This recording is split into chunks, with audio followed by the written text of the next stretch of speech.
Virtuous Devotional Thoughts for Women, written by Monica Diaz, read by Belinda Sainsbury.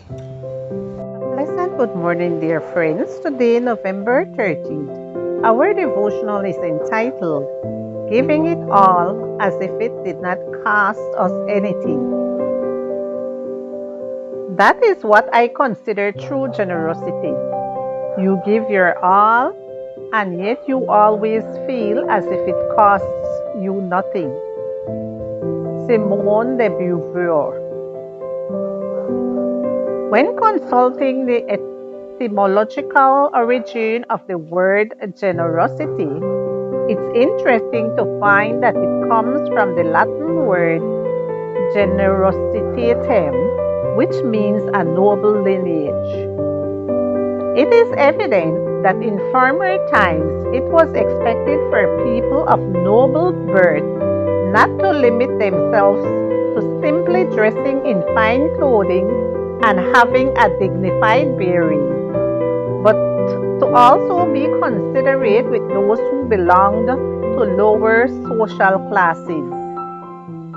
Since there is no greater lineage, a more noble birth than that of being daughters of the Most High God, it goes without saying that generosity should be a non-negotiable virtue in our lives. Now, when thinking of generosity, what almost always comes to mind is financial open-handedness. However, being generous is much more than giving money to noble causes. In essence, being generous means not skimping on any of our resources in our dealings with others.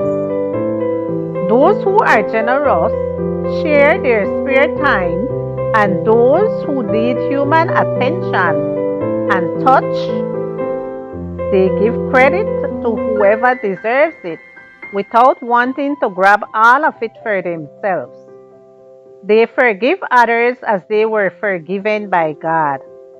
They lend a hand without being asked, even if it implies being physically worn out. In short, they don't withhold anything from others, materially, intellectually, or emotionally, when it is in their power to do so. In order to be truly generous, our hearts need to be refined by contemplating God's character. The Lord does not ask us for anything He has not first given us. He who did not spare His own Son, but gave Him up for us all, how will He not also, along with Him, graciously give us all things? Romans 8:32. He is the one from whom every good gift and every perfect present comes. James 1:17. He is the one who calls us to change so that our character will be more and more like His, so that His generosity will permeate our philosophy of life. We read in Isaiah 32:8, a generous man devises generous things, and by generosity he shall stand. This can only be accomplished by seeking God in prayer for Him to produce in us both to will and to do of His good and generous pleasure.